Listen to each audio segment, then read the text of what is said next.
السلام علیکم ورحمۃ اللہ وبرکاتہ۔ ان الحمد للہ نحمده ونستعینه ونستغفره ونؤمن به ونتوکل علیہ ونعوذ باللہ من شرور انفسنا ومن سیئات اعمالنا من يهده الله فلا مضل له ومن يضلله فلا هادي له وأشهد أن لا إله إلا الله وحده لا شريك له وأشهد أن محمدا عبده ورسوله أما بعد فإن خير الحديث كتاب الله وخير الهدي هدي محمد صلى الله عليه وسلم وشر الأمور محدثاتها وكل محدثة بدعة وكل بدعة ضلالة وكل ضلالة في النار۔ اللهم صل على محمد وعلى آل محمد كما صليت على إبراهيم وعلى آل إبراهيم إنك حميد مجيد۔ اللهم بارك على محمد وعلى آل محمد كما باركت على إبراهيم وعلى آل إبراهيم إنك حميد مجيد۔ أعوذ بالله من الشيطان الرجيم، بسم الله الرحمن الرحيم۔ محمد رسول الله والذين معه أشداء على الكفار رحماء بينهم تراهم ركعا سجدا يبتغون فضلا من الله ورضوانا سيماهم في وجوههم من أثر السجود ذلك مثلهم في التوراة ومثلهم في الإنجيل۔ حضرات، آج سے 1500 سال قبل جب یہ دنیا کفر و شرک کا گہوارہ بن چکی تھی، خالق کائنات کے علاوہ ہزاروں معبودان باطلہ کی پرستش جاری تھی، تہذیب و تمدن اور اخلاقیات کا نام و نشان مٹ چکا تھا، ہر طرف ظلم و ستم، قتل و غارت، سود خوری، بے حیائی اور گنڈا گردی کا بازار گرم تھا، ہر طرف انتشار تھا، انسان اور انسان کے درمیان تصادم تھا، جنگ و جدل اور خون ریزی کا دورہ تھا، کفر و شرک کا چرچا تھا، خود بیت اللہ جیسے مقدس مقام پر 360 بت رکھے ہوئے تھے، لات، منات اور عزا جیسے بتوں کی پرستش عروج پر تھی، الغرض پوری انسانیت طریقوں میں ڈوبی ہوئی تھی۔ ایسے میں رب کائنات کی رحمت جوش میں آئی اور اس دنیا کی رشد و ہدایت کے لیے جناب محمد رسول اللہ صلی اللہ علیہ وسلم کو ہادی اور رہبر بنا کر مبعوث فرمایا۔ آپ کے دعوی نبوت کے آغاز سے ہی ایک مختصر سی جماعت آپ پر ایمان لے آئی اور رفتہ رفتہ یہ جماعت ایک عظیم قوت اور حزب اللہ میں تبدیل ہو گئی۔ اس جماعت نے رسول اللہ صلی اللہ علیہ وسلم کے نسب العین کی تکمیل کی خاطر اپنے تن من دھن کی بازی لگا دی۔ رسول اللہ صلی اللہ علیہ وسلم نے اس جماعت کے ساتھ مل کر اور اللہ تعالیٰ کی نصرت کے ساتھ جزیرہ نمائے عرب کی کایا پلٹ دی اور ایک عظیم عالمگیر انقلاب برپا کیا۔ حضرات، اس مختصر سی جماعت کو اصحاب محمد کے نام سے یاد کیا جاتا ہے۔ پوری امت مسلمہ کا یہ متفقہ اور اجماعی عقیدہ ہے کہ جن حضرات نے حالت ایمان میں رسول اللہ صلی اللہ علیہ وسلم کے چہرہ انور کی زیارت کی اور پھر حالت ایمان میں اس دنیا سے رخصت ہو گئے، وہ سب کے سب عادل تھے اور انبیاء اکرام کے بعد اس دنیا میں سب سے زیادہ افضل تھے۔ اولئک اصحاب محمد صلی اللہ علیہ وسلم كانوا افضل هذه الامه ابرها قلوبا واعمقها علما واقلها تكلفا واختارهم الله لصحبة نبيه ولاقامة دينه۔ اولئک اصحاب محمد صلی اللہ علیہ وسلم، وہ محمد رسول اللہ صلی اللہ علیہ وسلم کے اصحاب، کانوا افضل هذه الامه، اس امت میں سب سے زیادہ افضل تھے، ابرها قلوبا، دلوں کے انتہائی صاف، وَأَعْمَقَهَا عِلْمًا علم میں انتہائی گہرے، وَأَقَلَّهَا تَكَلُّفًا اور تکلف میں نہایت ہی کم، وَاخْتَارَهُمُ اللَّهُ لِصُحْبَةِ نَبِيِّهِ وَلِإِقَامَةِ دِينِهِ اللہ تعالیٰ نے انہیں اپنے نبی کی صحبت اور اپنے دین کی اقامت کے لیے چن لیا۔ ان کے معلم اعظم رسول اللہ صلی اللہ علیہ وسلم نے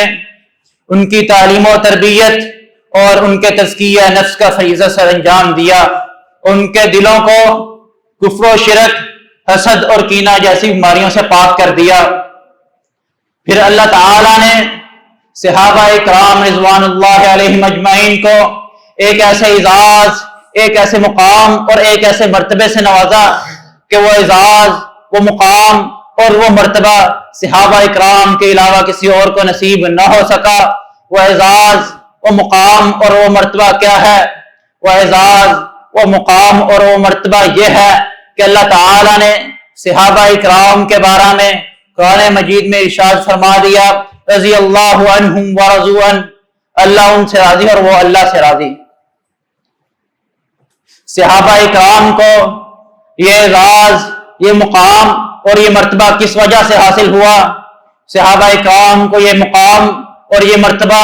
ان کی ان قربانیوں کی وجہ سے حاصل ہوا کہ جو انہوں نے اللہ تعالیٰ کی وحدانیت کا اقرار کرنے کی وجہ سے دی، ان مشکلات کی وجہ سے حاصل ہوا کہ جو انہیں اس وجہ سے برداشت کرنی پڑی کہ وہ اللہ تعالیٰ کو وحدہ لا شریک مانتے تھے، وہ یہ مانتے تھے کہ اللہ تعالیٰ کے علاوہ کوئی اور اس کے ساتھ شریک نہیں ہے۔ صحابہ کرام کو اپنا وطن چھوڑنا پڑا، اپنے عزیز و اقارب کو خیر آباد کہنا پڑا، انہیں اپنی جانوں کا نذرانہ پیش کرنا پڑا،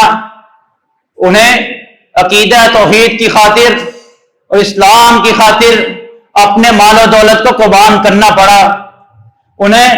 ہجرتیں کرنی پڑی۔ کس وجہ سے؟ اسلام کی وجہ سے۔ آپ مکہ کے دور سے شروع کیجئے، حضرت زبیر کو ان کے چچا چٹائی میں لپیٹ کر آپ کی دھونی دیتے اور کہتے اسلام کو چھوڑ دو، اللہ تعالیٰ کی وحدانیت کا انکار کر دو، اپنے آباء و اجداد کے دین کی طرف لوٹ آؤ۔ حضرت بلال کو عرب کے تپتے صحرا میں زرہ پہنا کر لٹایا جاتا، ان کے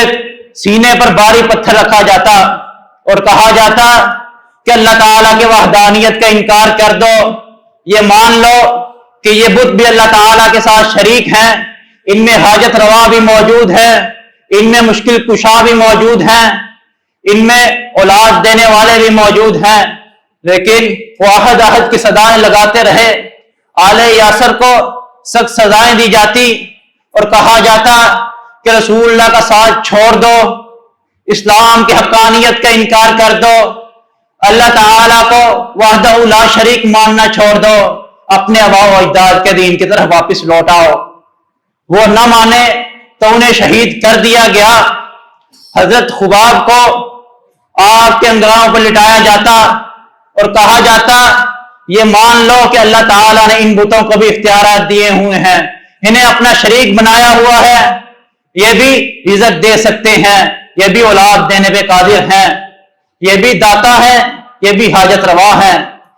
وہ نہ مانتے تو آگ ان کی چربی پگھلنے کی وجہ سے بجھتی۔ حضرت ابو ذر کو اسلام لانے کی وجہ سے، عقیدہ توحید پر ایمان لانے کی وجہ سے اتنا مارا گیا کہ ان کا جسم اس طرح سرخ ہو گیا جس طرح خون سرخ ہوتا ہے، اور لوگوں نے یہ سمجھ کر چھوڑا شاید وہ شہید ہو چکے ہیں۔ حضرت ابو بکر صدیق نے بارہا رسول اللہ صلی اللہ علیہ وسلم کے دفاع کی خاطر مارے کھائیں۔ حضرت عثمان بن مظعون کو حق کو بیان کرنے کی وجہ سے، عقیدہ توحید کا اعلان کرنے کی وجہ سے اپنی آنکھ کو ضائع کروانا پڑا۔ صحابہ کرام نے عقیدہ توحید کی وجہ سے مارے کھائیں، بھوکیں برداشت کی، ان کا سوشل بائیکاٹ کیا گیا، انہیں شہید کیا گیا۔ اور آج بھی آپ دیکھ لیں کہ جو کوئی بھی عقیدہ توحید کو بیان کرتا ہے، عقیدہ توحید پر عمل کرتا ہے، اللہ تعالیٰ کے علاوہ کسی اور کو شریک نہیں مانتا، کسی اور کو داتا نہیں مانتا، کسی اور کو حاجت روا نہیں مانتا، کسی اور کو مشکل کشا نہیں مانتا، اسے بھی طرح طرح کے القابات سے نوازا جاتا ہے، اسے بھی برا بھلا کہا جاتا ہے، اسے آج بھی گالیاں دی جاتی ہیں۔ صحابہ اکرام کو اس کے بعد مدنی دور میں دیکھیے، غزوہ بدر کا موقع ہے، ایک طرف 313 مسلمان ہیں کہ جن کے پاس نہ ہی تیر ہیں، نہ ہی تلواریں موجود ہیں، نہ ہی نیزے موجود ہیں۔ اگر کسی کو چھری ملی ہے تو وہ چھری لے کے میدان میں آیا، اگر کسی کو لاٹھی ملی ہے تو وہ لاٹھی لے کے میدان میں آیا، اگر کسی کو کچھ نہیں ملا تو خالی ہاتھ میدان میں آیا۔ تمام صحابہ اکرام کو معلوم ہے کہ دوسری طرف کفار مکہ کے 1000 کا لشکر آ رہا ہے، جن کے پاس تلواریں بھی وافر مقدار میں موجود ہیں،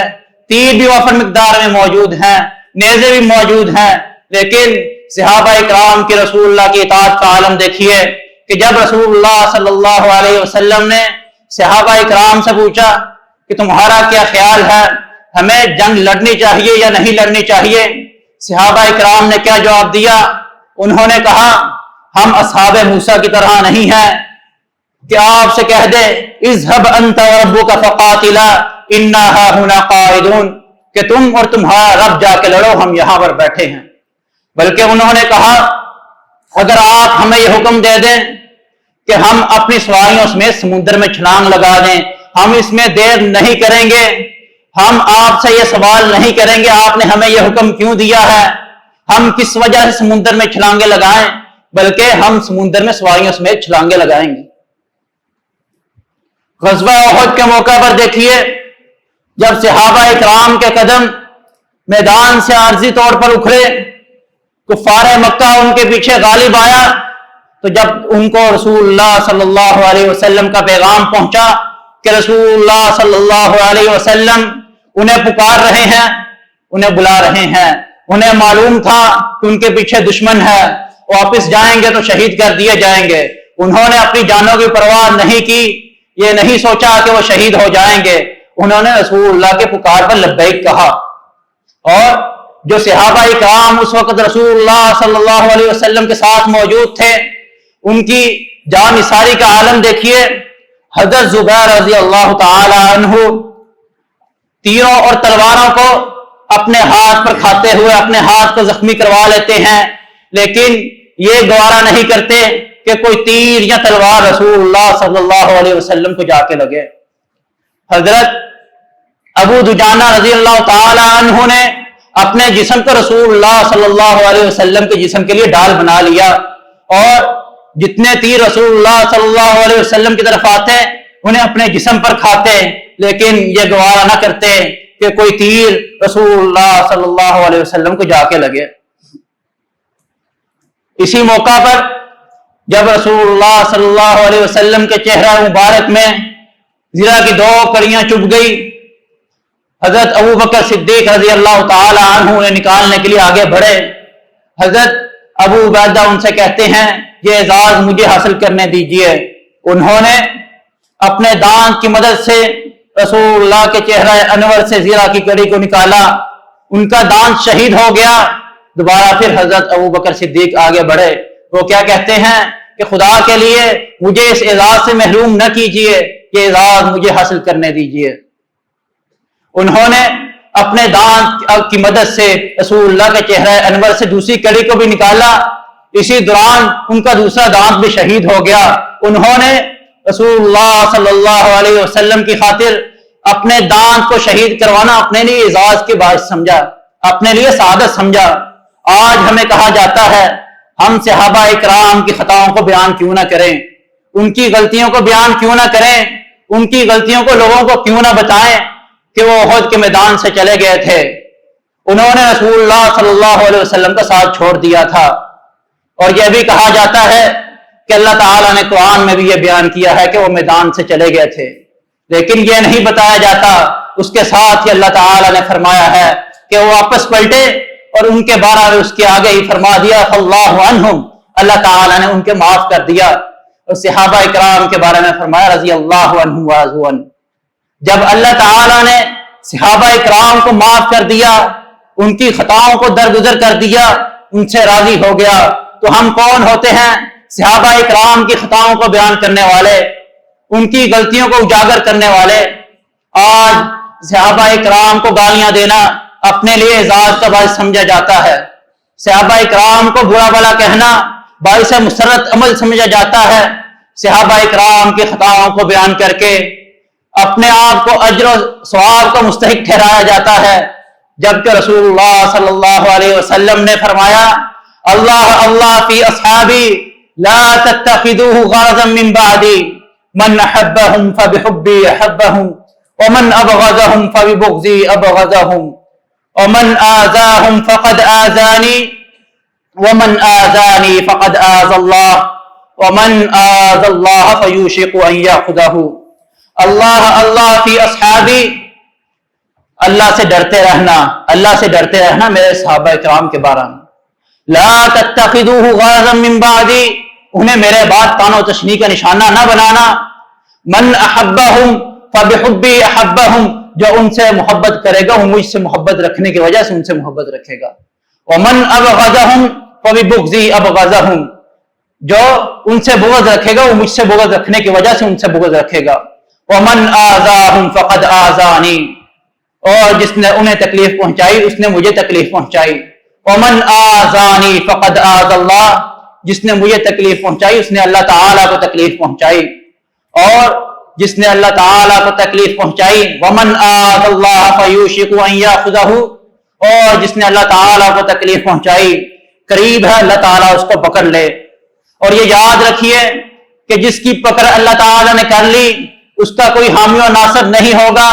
نہ اس دنیا میں کوئی اس کا مددگار ہوگا، نہ کل قیامت کے دن کوئی اس کا مددگار ہوگا۔ یہ بات کسی امام کی نہیں ہے، یہ کسی مفتی کا قول نہیں ہے، کسی عالم کا قول نہیں ہے، یہ اس ہستی کا قول ہے، اس ہستی کا فرمان ہے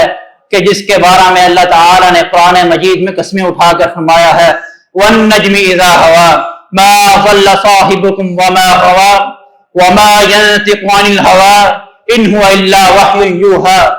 کہ وہ جو کچھ بھی کہتا ہے اپنی مرضی سے نہیں کہتا بلکہ وحی کے ذریعے کہتا ہے۔ آج صحابہ اکرام کو گالیاں دینے کا اصل ہدف، اصل مقصد قرآن مجید کی حقانیت کا انکار کرنا ہے، اس قرآن مجید کو شکوک و شبہات ڈالنا ہے، اس قرآن مجید میں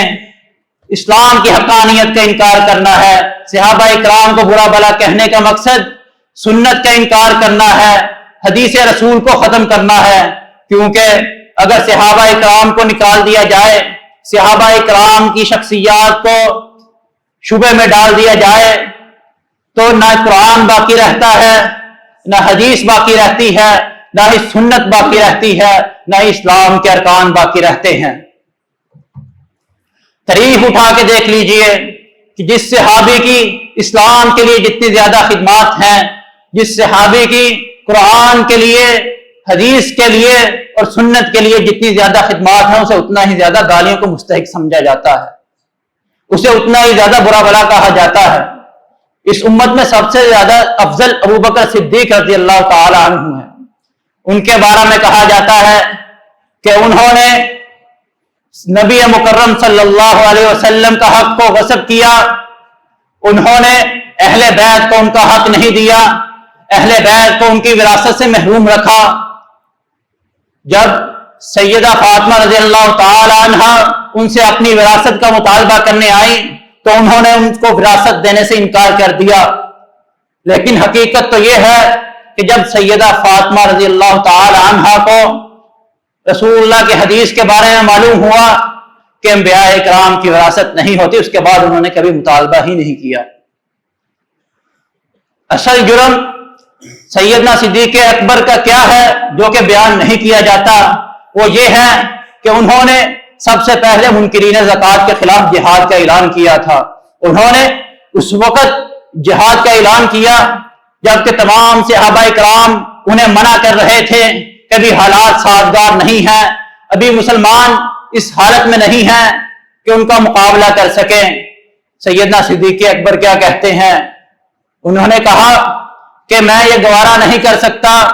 کہ میں موجود ہوں اور میرے ہوتے ہوئے کوئی اسلام کا انکار کر دے، رسول اللہ صلی اللہ علیہ وسلم کے فرامین کا انکار کر دے۔ اور دوسرا اور سب سے بڑا جرم ان کا یہ ہے کہ انہوں نے مسیلمہ کذاب کے خلاف جہاد کیا، انہوں نے ختم نبوت کی چوکیداری کی، ختم نبوت پہ پہرا دیا۔ آج بھی آپ دیکھ لیجئے، جو کوئی بھی ختم نبوت کی چوکیداری کرتا ہے، ختم نبوت پہ پہرا دیتا ہے، وہ مجرم ٹھہرایا جاتا ہے، اسے مجرم کی نظروں سے دیکھا جاتا ہے۔ حضرت ابو بکر صدیق کا تیسرا اور سب سے بڑا جرم جو کہ بیان نہیں کیا جاتا، جس کی وجہ سے ان کی مخالفت کی جاتی ہے، وہ یہ ہے کہ انہوں نے قرآن مجید کو ایک مصحف میں کتابی صورت میں جمع کیا تاکہ قرآن مجید پچھلی آسمانی کتابوں کی طرح ضائع نہ ہو جائے۔ اگر ہمیں یہ بتایا جائے کہ ہم مخالفت ابو بکر صدیق کی اس وجہ سے کرتے ہیں کہ انہوں نے منکرین زکوٰۃ کے خلاف جہاد کیا، انہوں نے مسیلمہ کذاب کے خلاف جہاد کیا، انہوں نے قرآن کو ایک کتابی شکل میں جمع کیا، تو ہم میں سے کوئی نہ مانے، کوئی اس وجہ سے مخالفت کرنے پہ تیار نہ ہو، لیکن ہمیں کہا جاتا ہے کہ اہل بیت کا حق غصب کر لیا گیا، اہل بیت کے ساتھ ظلم کیا گیا۔ حالانکہ ابو بکر صدیق رضی اللہ تعالی عنہ تو وہ ہیں کہ جن کے بارے میں رسول اللہ صلی اللہ علیہ وسلم نے فرمایا مجھ پر سب سے زیادہ احسان ابو بکر کے ہیں، اگر میں اپنے رب کے علاوہ کسی اور کو اپنا خلیل بناتا، اپنا دوست بناتا تو ابو بکر کو بناتا۔ اس امت میں سیدنا ابو بکر صدیق کے بعد حضرت عمر فاروق افضل ہے، ان کی بھی سب سے زیادہ مخالفت کی جاتی ہے، اور کہا جاتا ہے کہ انہوں نے بھی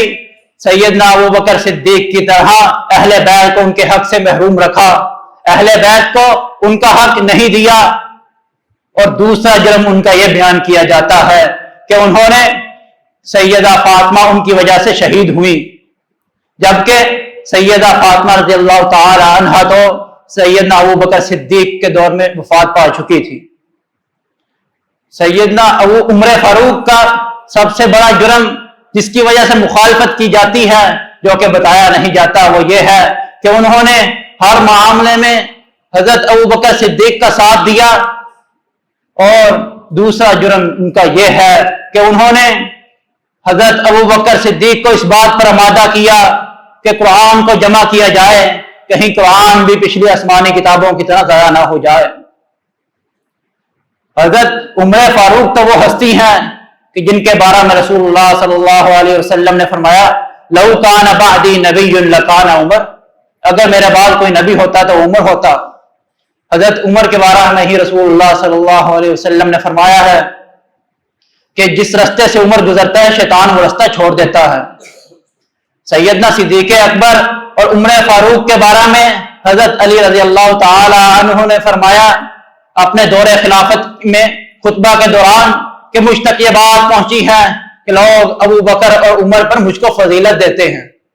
بس جو کوئی بھی یہ کہتا ہے وہ جھوٹ بولتا ہے، میرے ساتھ اس بات کا تعلق نہیں ہے، اس بات کا وبال اسی پر ہے۔ بے شک ابو بکر اور عمر اس امت میں سب سے زیادہ افضل ہیں۔ حضرت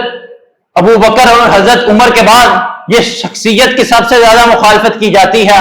اور جناب سیدنا عثمان غنی رضی اللہ تعالی عنہ ہے کہ انہوں نے بھی اہل بیت کو ان کا حق نہیں دیا، اہل بیت کا حق غصب کیے رکھا۔ اور دوسرا جرم ان کا یہ بیان کیا جاتا ہے کہ انہوں نے اپنے عزیز و اقارب کو اپنے دور خلافت میں نوازا، انہیں جائیدادیں دی، انہیں عہدوں سے نوازا، ان کو مال و دولت دیا، لیکن حضرت عمر ان کی اصل مخالفت اس وجہ سے کی جاتی ہے کہ اس وقت جب کہ امت مسلمہ میں قرآن کی قراءت میں اختلاف پیدا ہو چکا تھا، کس وجہ سے کہ اسلام عرب سے نکل کر عجم تک پھیل چکا تھا، اور ہر کوئی اپنے اپنے طریقے سے اپنے اپنے انداز سے قرآن کی تلاوت کرتا تھا۔ انہوں نے اس وقت پوری امت کو قرآن مجید کی ایک قراءت پہ جمع کیا اور قرآن مجید کی قراءت میں پیدا ہونے والے اختلاف کو ختم کیا۔ حضرت عثمان غنی تو وہ ہستی ہیں کہ جن کے بارے میں رسول اللہ صلی اللہ علیہ وسلم نے فرمایا ما ضر عثمان ما عمل بعد اليوم، عثمان کو کوئی چیز نقصان نہیں پہنچائے گی آج کے بعد، وہ جو مرضی عمل کرے. اور انہیں بارہا جنت کی بشارتیں اور ضمانتیں بھی دی گئی. اگر ہم